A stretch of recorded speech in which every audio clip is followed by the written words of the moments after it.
नमस्कार, स्वागत है आपका प्रभात एग्जाम की क्विज में। प्रश्न नंबर 1, किस केंद्रीय मंत्रालय ने प्रज्वला चैलेंज लॉन्च किया? ऑप्शन ए रक्षा मंत्रालय, ऑप्शन बी संसदीय कार्य मंत्रालय, ऑप्शन सी ग्रामीण विकास मंत्रालय, ऑप्शन डी संचार मंत्रालय।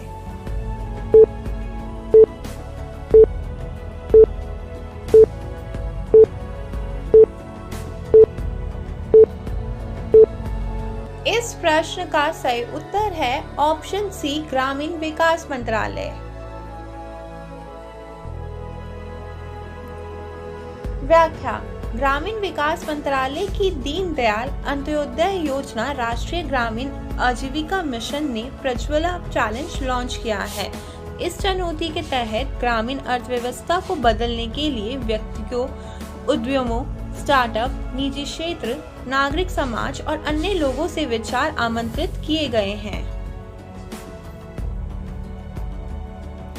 प्रश्न नंबर 2, वित्त मंत्रालय के तहत कौन सा विभाग छोटी बचत योजनाओं पर दरों में बदलाव की सूचना देता है? ऑप्शन ए राजस्व विभाग, ऑप्शन बी आर्थिक मामलों का विभाग, ऑप्शन सी वित्तीय सेवाएं विभाग, ऑप्शन डी इनमें से कोई नहीं।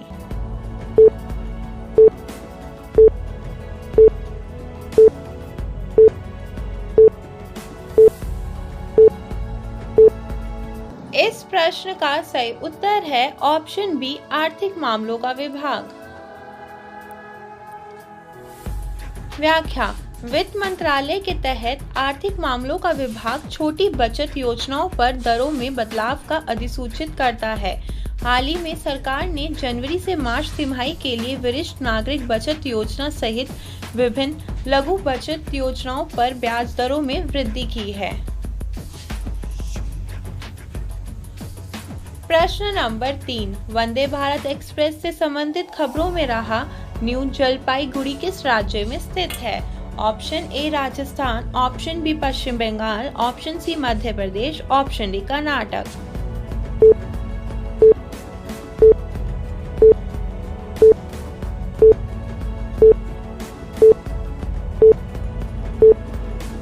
इस प्रश्न का सही उत्तर है ऑप्शन बी पश्चिम बंगाल। व्याख्या: प्रधानमंत्री नरेंद्र मोदी ने हावड़ा और न्यू जलपाईगुड़ी को जोड़ने वाली वंदे भारत एक्सप्रेस को वर्चुअली हरी झंडी दिखाई। यह सिलीगुड़ी, पश्चिम बंगाल में एक रेलवे स्टेशन है और इसे उत्तर पूर्व का प्रवेश द्वार माना जाता है। वंदे भारत एक्सप्रेस 7.45 घंटे में 564 किलोमीटर की दूरी तय करती है। प्रश्न नंबर 4, ब्राजील के 39वें राष्ट्रपति के रूप में किसने शपथ ली है? Option A Geraldo Alckmin, option B Lula da Silva, option C जोसेरा, ऑप्शन डी जायर बोल्सोनारो।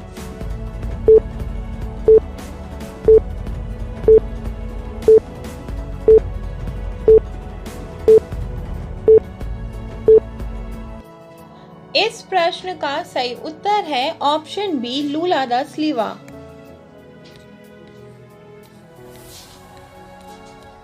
व्याख्या: लुआइस इनासियो लूला दा सिल्वा ने ब्राजील के 39वें राष्ट्रपति के रूप में शपथ ली है। ब्राजील में पिछले वर्ष अक्टूबर में संपन्न हुए जनरल इलेक्शन में उन्हें 7.3 मिलियन वोट मिले थे, जबकि तत्कालीन राष्ट्रपति जायर बोल्सोनारो को 58.2 मिलियन वोट मिले थे। प्रश्न नंबर 5, कौन से देश ने यूरो को अपनी करेंसी के रूप में अपना लिया है? Option A UK, option B Denmark, option C Sweden, option D Croatia.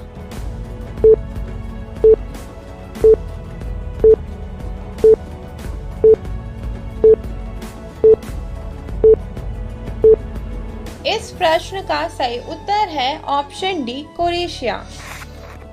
व्याख्या: यूरोपीय देश क्रोएशिया ने आधिकारिक तौर पर यूरो को अपनी करेंसी के रूप में अपना लिया है। 1 जनवरी 2023 को आधी रात में क्रोएशिया ने अपनी कूना मुद्रा को अलविदा कह दिया। साथ ही क्रोएशिया शेंगन जोन में भी शामिल हो गया है। प्रश्न नंबर 6, पुर्तगाल के स्टार स्ट्राइकर क्रिस्टियानो रोनाल्डो किस फुटबॉल क्लब से जुड़े हैं? Option A Al Nassr, option B Manchester United, option C Juventus, option D Al शबाब।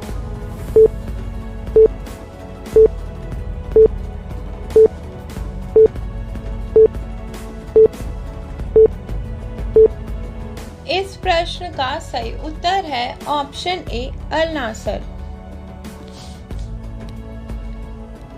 व्याख्या, पुर्तगाल के स्टार स्ट्राइकर क्रिस्टियानो रोनाल्डो सऊदी अरब के फुटबॉल क्लब अल नासर से जुड़ गए हैं। क्लब अल नासर ने फ्री ट्रांसफर पर क्रिस्टियानो रोनाल्डो के हस्ताक्षर की घोषणा की। फीफा वर्ल्ड कप 2022 से ठीक पहले famous football club Manchester United से उनका कॉन्ट्रैक्ट टूट गया था। प्रश्न नंबर 7, हाल ही में भारत के 78वें ग्रैंड मास्टर कौन बने हैं? Option A Bharat Subramanyam, option B Aditya Mittal, option C Kaustubh Chatterjee, option D Pranav Anand.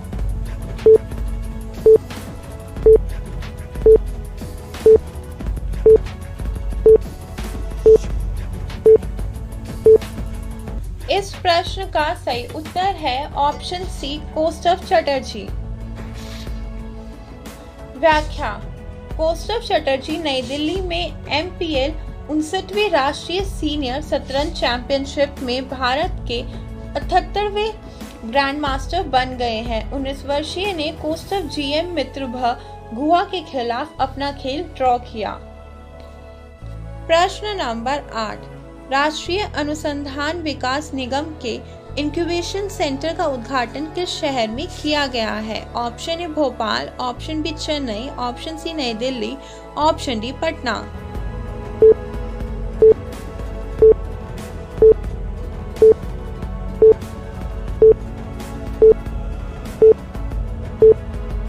इस प्रश्न का सही उत्तर है ऑप्शन सी नई दिल्ली।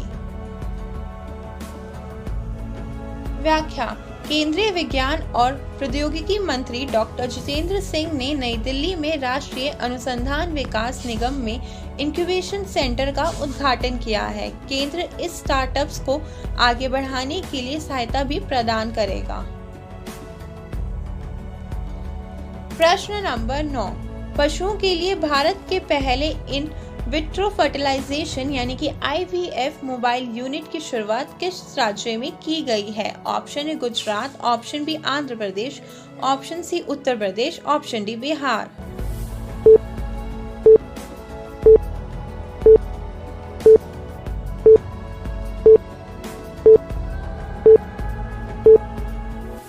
इस प्रश्न का सही उत्तर है ऑप्शन ए गुजरात। व्याख्या, पशुओं के लिए देश के पहले इन विट्रो फर्टिलाइजेशन यानी कि IVF मोबाइल यूनिट की शुरुआत गुजरात के अमरेली में की गई है। केंद्रीय मंत्री पुरुषोत्तम रूपाला ने मोबाइल IVF लैब का उद्घाटन किया। प्रश्न नंबर 10, किसने इंडियन एयरफोर्स के वेस्टर्न एयर कमांड का कार्यभार ग्रहण किया है? Option A air marshal Rajiv Kumar, option B air marshal Pankaj Mohan Sinha, option C air marshal S Prabhakaran, option D air marshal Anil Chopra.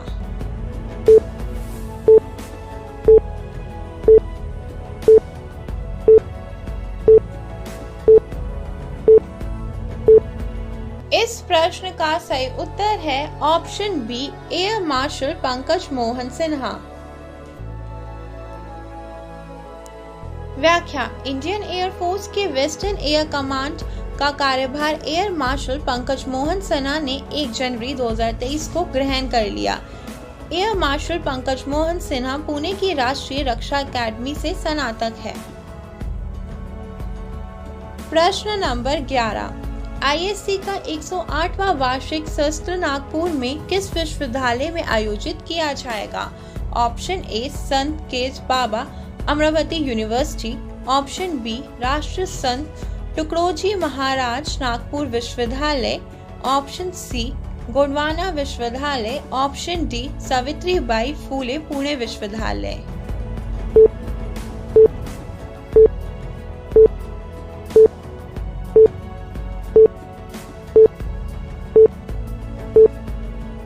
इस प्रश्न का सही उत्तर है ऑप्शन बी राष्ट्र संत टुकड़ोजी महाराज नागपुर विश्वविद्यालय। व्याख्या: प्रधानमंत्री नरेंद्र मोदी 3 जनवरी को वीडियो कॉन्फ्रेंस के माध्यम से 108वीं भारतीय विज्ञान कांग्रेस को संबोधित करेंगे। आईएससी का 108वां वार्षिक सत्र राष्ट्र संत टुकड़ोजी महाराज नागपुर विश्वविद्यालय में आयोजित किया जाएगा। प्रश्न नंबर 12। ब्रिटेन ने रूसी यूरेनियम पर निर्भरता कम करने और बिजली संयंत्रों के लिए परमाणु ईंधन के घरेलू उत्पादन को बढ़ावा देने के लिए कितने पाउंड का फंड जारी किया है?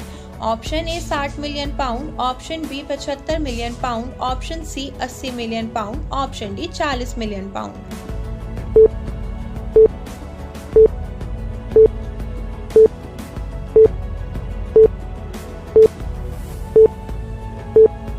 इस प्रश्न का सही उत्तर है ऑप्शन बी 75 मिलियन पाउंड।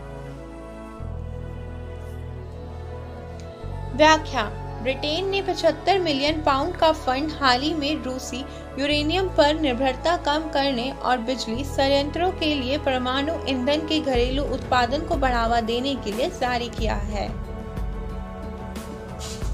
प्रश्न नंबर 13। केंद्र ने किस राज्य में कलासा बंडूरी परियोजना को मंजूरी दी है? Option A Tamil Nadu, option B Karnataka, option C Manipur, option D Assam.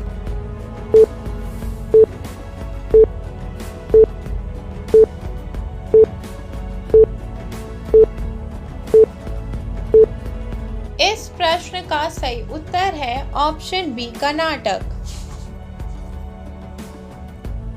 व्याख्या: केंद्र ने कर्नाटक में कलासा बंडूरी परियोजना की मंजूरी दी है।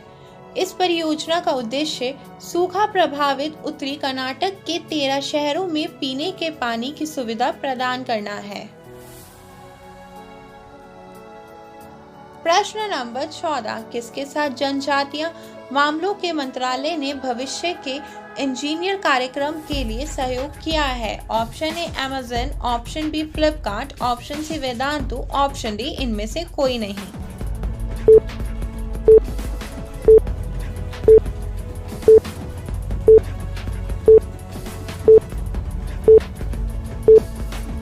इस प्रश्न का सही उत्तर है ऑप्शन ए अमेज़न।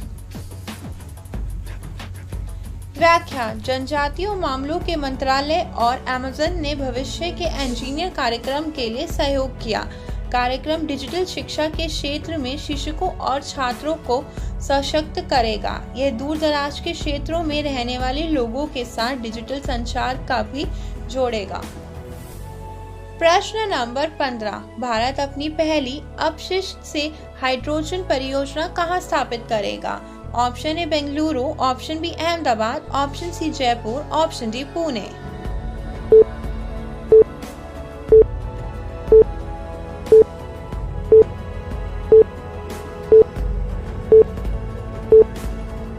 इस प्रश्न का सही उत्तर है ऑप्शन डी पुणे। व्याख्या: भारत अपनी पहली अपशिष्ट से हाइड्रोजन परियोजना पुणे में स्थापित करेगा। पुणे नगर निगम द ग्रीन बिलियंस के साथ कचरे का उपयोग करेगा और इसे प्रयोग करने योग्य ग्रीन हाइड्रोजन में परिवर्तित करेगा। प्रश्न नंबर 16। 4 जनवरी 2023 से बॉम्बे स्टॉक एक्सचेंज के एमडी और सीईओ के रूप में किसे नियुक्त किया गया है? Option A Ajit Singh, option B Sundararaman Ramamurthy, option C Rajat Kapoor, option D Akshay Sharma.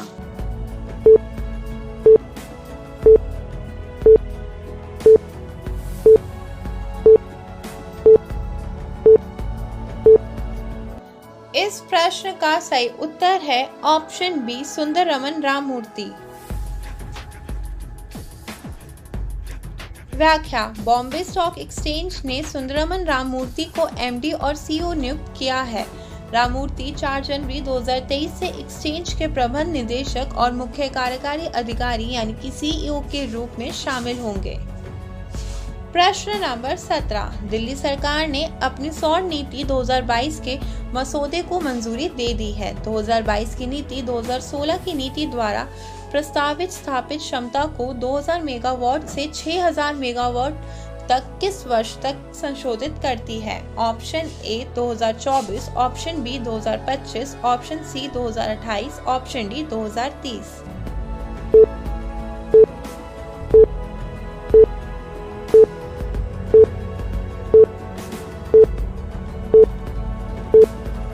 इस प्रश्न का सही उत्तर है ऑप्शन बी 2025। व्याख्या 2022 की नीति 2016 की नीति द्वारा प्रस्तावित स्थापित क्षमता को 2025 तक 2000 मेगावाट से 6000 मेगावाट तक संशोधित करती है। इसका उद्देश्य सोलर PV सिस्टम के लाभों के बारे में जानकारी प्रदान करने के लिए एक एकीकृत एकल विंडो राज्य पोर्टल बनाना है।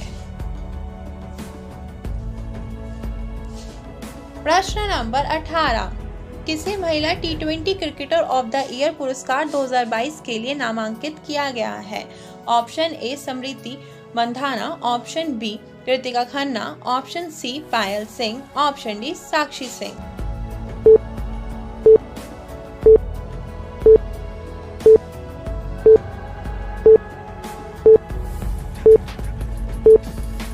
इस प्रश्न का सही उत्तर है ऑप्शन ए स्मृति मंधाना।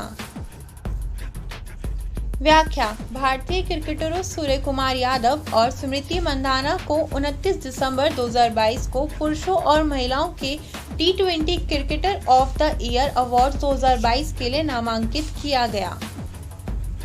प्रश्न नंबर 19, नई योजना 2023 में राष्ट्रीय खाद्य सुरक्षा अधिनियम के तहत कितने लाभार्थियों को मुफ्त खाद्यान्न प्रदान करेगी? Option A 80 crore, option B 85 crore, option C 90 crore, option D 100 crore.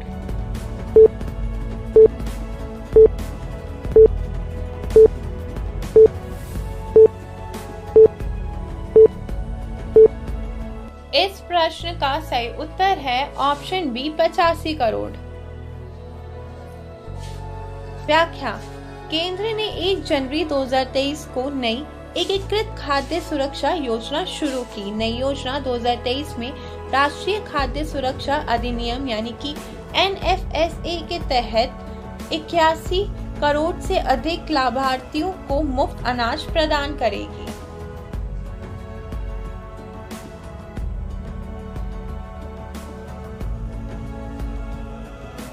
प्रश्न नंबर 20, भारत सरकार ने उड़द और अरहर दालों के मुक्त आयात को कब तक के लिए बढ़ा दिया है? ऑप्शन ए 28 मार्च 2023, ऑप्शन बी 29 मार्च 2024, ऑप्शन सी 30 मार्च 2024, ऑप्शन डी 31 मार्च 2024।